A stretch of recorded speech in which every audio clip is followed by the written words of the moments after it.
The growth of any nation all boils down to the role education plays to empower and enlighten the people. With that being said, it's very important that a lot of investment goes into educational infrastructure to make it affordable and accessible to everyone. While the President's signing of the Student Loans Act for university students continues to generate controversies, our Rice correspondent, Mary Chinda, brings to mind the pitiful plight of millions of out-of-school children who are predominantly found in northern Nigeria, which, according to security experts, poses a huge threat to the security of lives and property. In the Asian city of Kano, northwest Nigeria, is Hassan, one of the now 20 million out-of-school children roaming the streets of many major cities, especially in the north. Just like himself, Masawuli and others wake up each day unable to obtain a formal education, largely due to parental neglect and poverty. I didn't get formal education because I only attended Islamic school. If I'd had the opportunity to attend a formal school, I would have been glad to. Hassan's is not an isolated case, as the United Nations Educational, Scientific and Cultural Organization, UNESCO, records that Nigeria is now the second top country with most children out of school, only after India. Some parents and guardians have attributed this to parental neglect, insecurity in the country, and economic hardship which parents have to grapple with, plus a lack of political willpower on the part of government. Some people are even discouraged due to the population of those graduates that have passed out from school and then they didn't have work. Every day you keep having these children for one reason or the other. When you travel out of this country, you don't see that kind of thing. Even if it is religion, there are so many other countries who practice the same religion, and you don't see the children hanging plates around their necks and begging food. The religion in Nigeria is different from the religion in those other countries, or what is happening here? The government do not care for the poor. That is just a problem we have.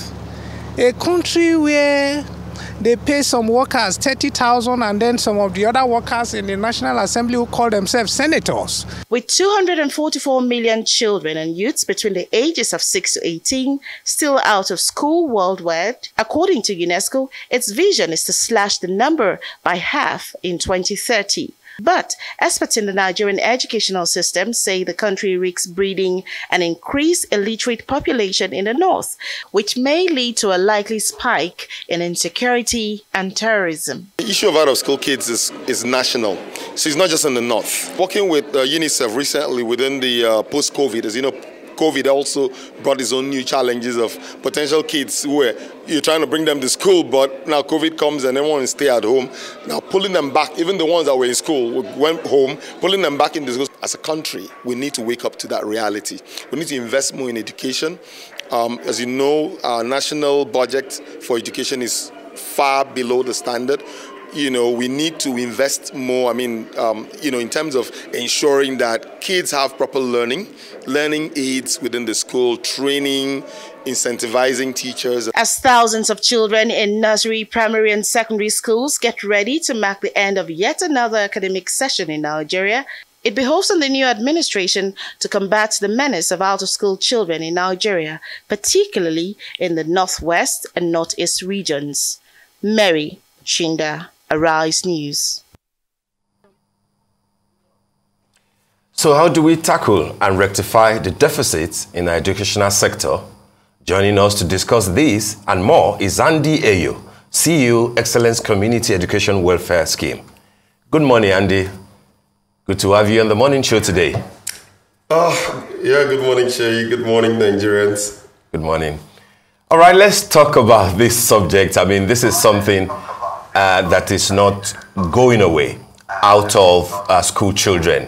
And Nigeria is one of the 3 most affected countries in the world, after India and, ahead of Pakistan. Where are we in terms of advocacy? And how do you think that the new government can at least show some improvement over the efforts of the previous governments in tackling this menace?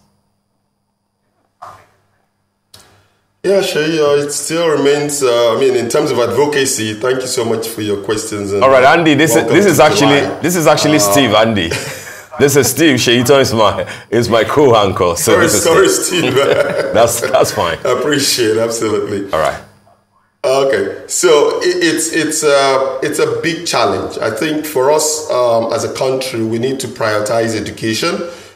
We need to ensure that we improve our funding levels. Advocacy has to be at its height. Civil Society Action Coalition Education for All, SACEFA, has been at the height of, having yearly Global Action Weeks. ECUS is a member of that, and every year we advocate for equity in access to education, particularly in the North and also in the South. Just like I said in the video before, we need to know that there are still challenges. There's even boy-child challenges in the Southeast where access to education is challenging and where we also need to really look at in-depthly. But particularly, what does government today have to do? Looking at the last budget that was provided, I think about 1 trillion.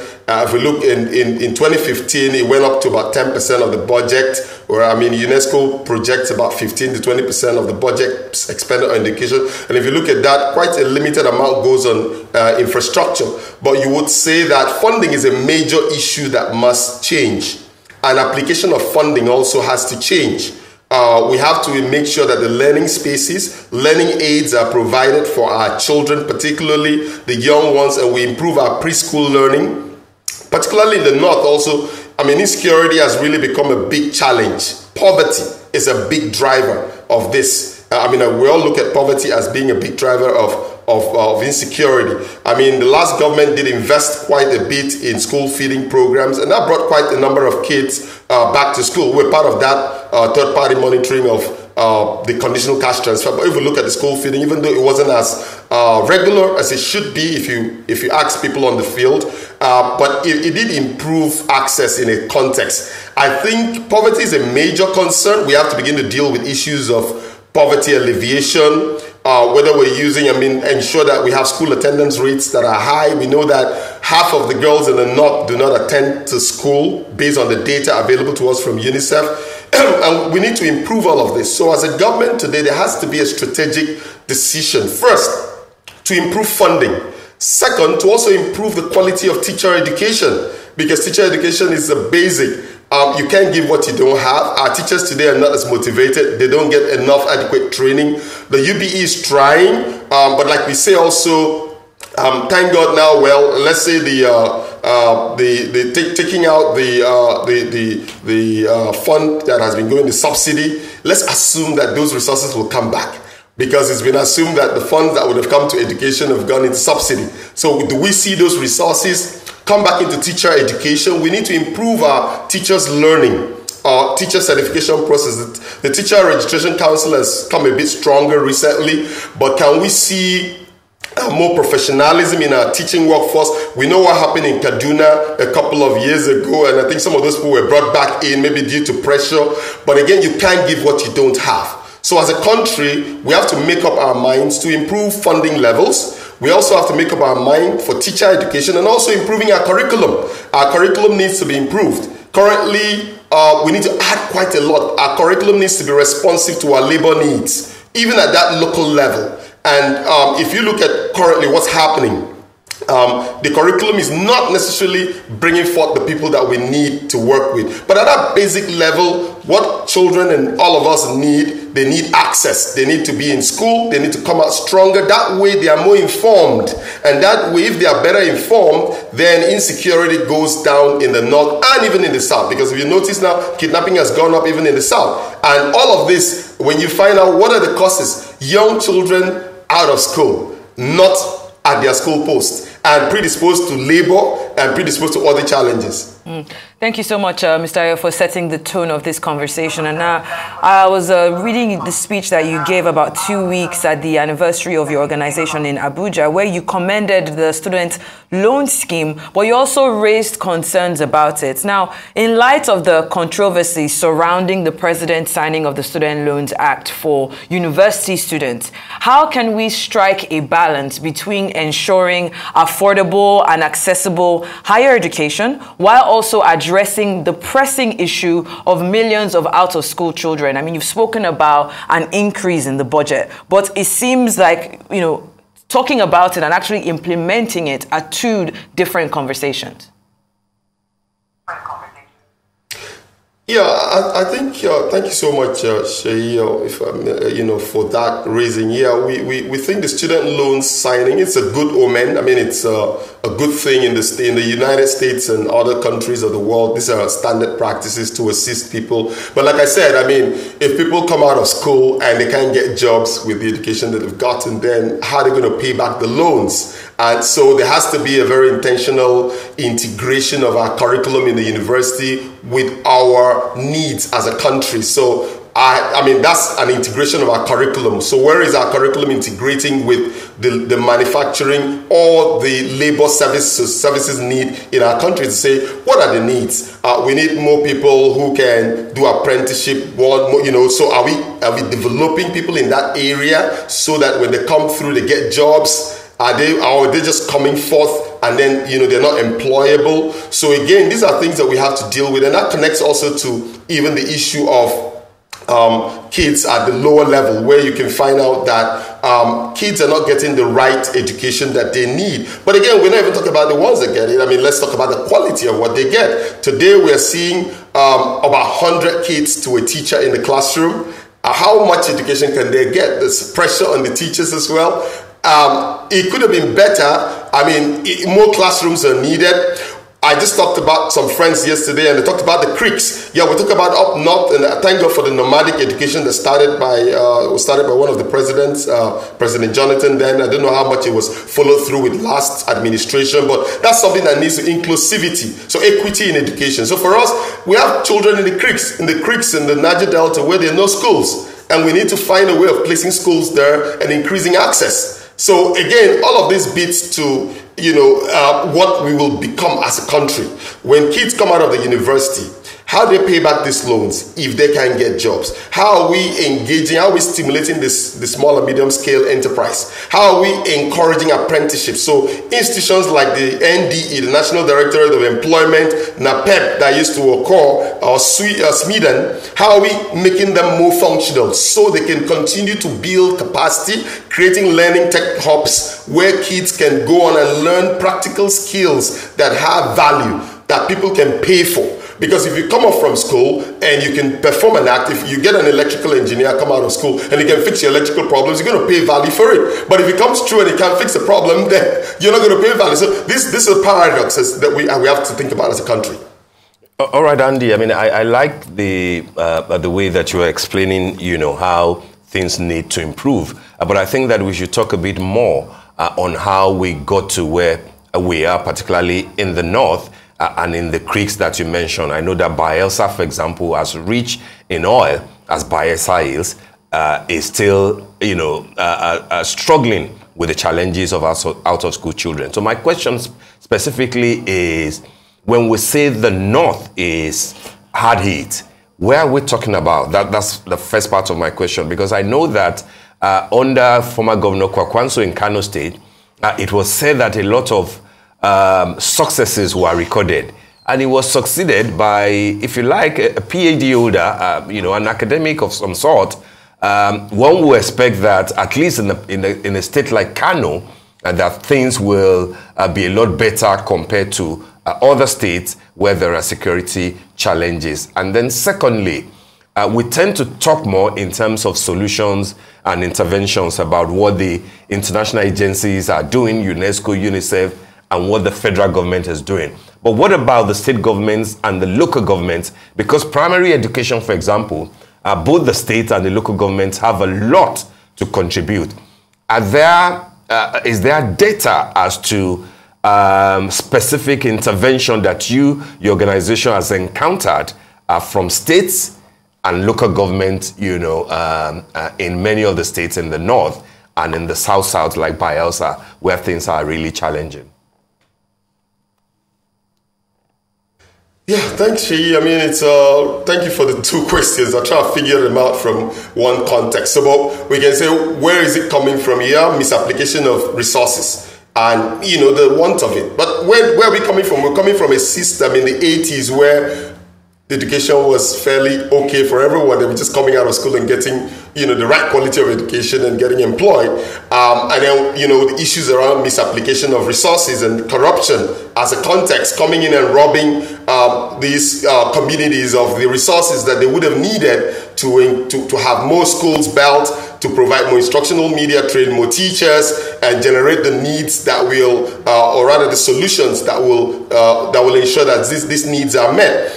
As an organization, EQ's been involved with UNICEF in recent times, trying to look at community education as a big hub. And just like you said, the state and the LGAs and the local government areas are very primary to making this work, because primary education is a grassroots issue. But we've seen a scenario where maybe the local governments are bereft of resources. The state funds, that funding structure needs to also be improved, because recently they talked about issues around local government having some level of access to their own resources, which could help for them to expend more resources at that primary level. But again, there are issues around corruption, broad-based corruption at that level, even at the state level. So how do we ensure that these funds go where they need to go? We work with UNICEF. We improved community learning just post-COVID. And, we're able to ensure that over 150,000 children were reintegrated back into school. Working with Wando Foundation several years ago in Bielsa, just like you said, and River State, we're able to ensure that children we found out that the kids were going to work. There was issue of child labor because poverty abides, even in these communities that seem to be okay, and even within the creeks. And so providing, going back to advocate for parents, working with those local community structures to make them see the need to ensure that these kids return back to school has worked. But I think it has to be a wholesome effort. The state government has actually done, many state governments have instituted free education, but also you see that they have challenges with resource mobilization, paying teachers, and many a times issues around primary teacher payment is relegated to the LGA, whereas they don't have the resources to deal with that. And the state government says, we've paid secondary school teachers, but the primary school teachers, they're not our, and, so really there's a resource gap. And this has to be dealt with. The UPE has come in as a big intervention to help, supported greatly also by the World Bank and all the entities. But we think that these have to be maximized. Resource mobilization at the state level has to increase. Issues around generating local resources, generating their own revenue. Because again, the oil money is dwindling. We can't pay, the oil money is not coming the way it used to come. And that's why as a country we're struggling. Even when we institute free education, someone has to pay for it. The state government has to pay for it. LGs have to pay for it. And that's the real issue here. The international multilateral agencies do come in to provide some level of capacity support here and there, working with entities like ours. But I think it's on the government, both the federal government and the state government. There's a renewed hope, perhaps, with this current government. Let's see where it goes. Let's see how much money we can make from the subsidy stoppage. Can we get enough money? How are we going to apply those resources? We all know what happened with such monies in the past, which were also interventionists. Did they actually go to building those schools, or were the contracts inflated?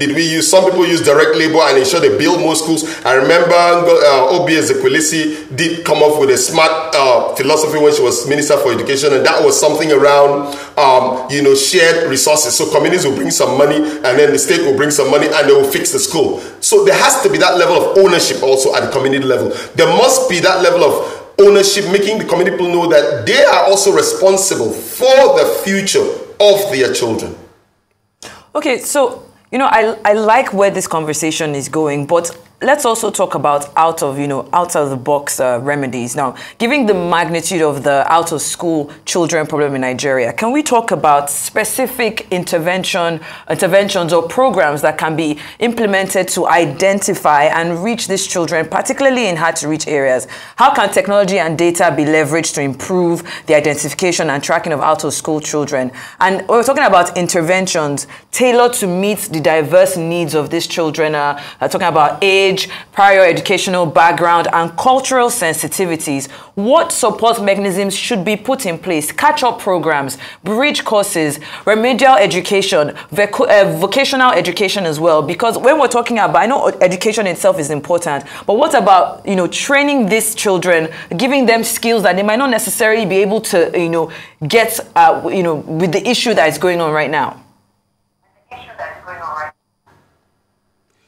Fantastic. You just hit it straight on the head. Apprenticeship and community education. I just talked about community education as a big intervention that we must engage as a country, which is almost like vocation. Right now, a lot of our polytechnics are already, and I'm happy that the law that has to make sure that HND and BSc are equal is up on the table, and I hope Mr. President signs it up so we can ensure that people have value and dignity even when they have those courses. We need apprenticeship. We've seen it work. Already it's finding its space. You find a lot of graduates today going back to learning hairdressing, going back to learning tailoring, going back to learning things that we ignored in the past.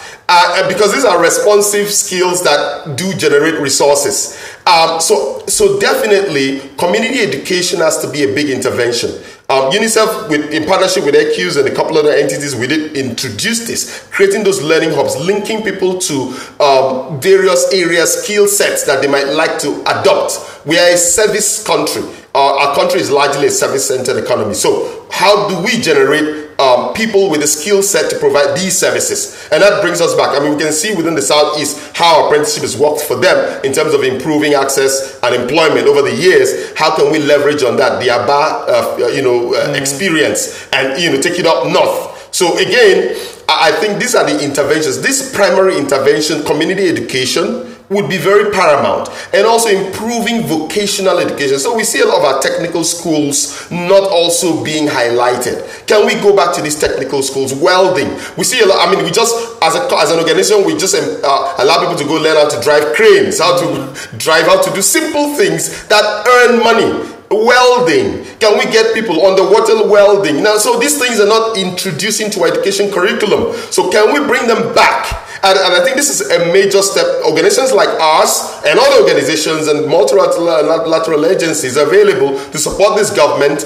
in finding this solution and pulling back these children, making them employable. Because the problem we have as a country is many of our youth are not employable because of the quality of education that they have. Because again, it's not enough to be certificated. We're such a certificated society. But certification is not enough. Are you certified on what? What can you do? So again, we need to begin to certify skills as opposed to certifying what we're not very sure of. All right, Andy, we're running out of time, but just one last minute. If you could give a quick review of the conditional cash transfers since 2016. You made a reference to the fact that your organization was part of it, and the school feeding program. If an audit of those interventions were to be carried out, what color will it bring forward?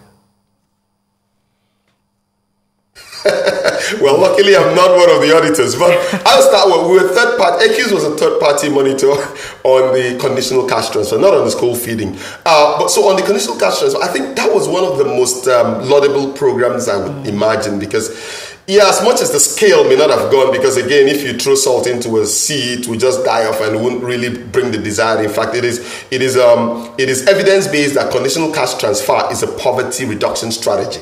Yes, about call it 10 million households may have access these transfers. We monitored in about 6 states, and we found out that this project actually went on to the poor. I mean, the targeting was excellent, I must say so, because we're civil society. So we saw that the poor people actually were targeted, and we're receiving these resources, and a lot of the money actually went for their feeding and other things. And some of their kids, they allowed their schools, which states to go back to school. But which states did you monitor? Expand that sort of intervention. Which 6 states did you monitor? Yes. Okay, so we monitored Oyo State. We monitored Oyo State, Akwa Ibom, Cross River, Bayelsa, and Rivers. And so these 6 states that we monitored, and I tell you what, all of the states in the country were monitored. But I would say from our own context, we saw it that largely, call it 70-80% targeting was right. The monies went to the right folks, but did it completely earn their poverty? No, maybe not. So it's a program that still needs to be revisited. If an audit is carried out, yes, you find a few flamming, there were a few, you can't take that off. We did have to deal with issues around some people taking some of the monies that may have belonged to others, but then, the redress mechanism was effective also. So we must give some credit to the National Social Safety Net program in that regard.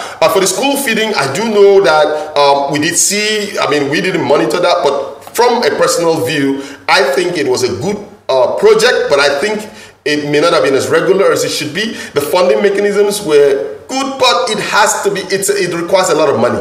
I want to believe that now that things like the subsidy removal has taken effect, we need to really say, where are those monies going? We need to trail the money. We need to trail and find every little gamut of those resources and make sure it profits our country and bring us out of insecurity as a country. Absolutely, and we want to thank you very much for joining us on the morning show today. And thanks for referring to me as Sheyi. That happens to be my middle name, actually. So you have to Sheyi. You have to Sheyi here. All right. Maybe you should borrow a second name, Stephen. All right, then. Thank you so much.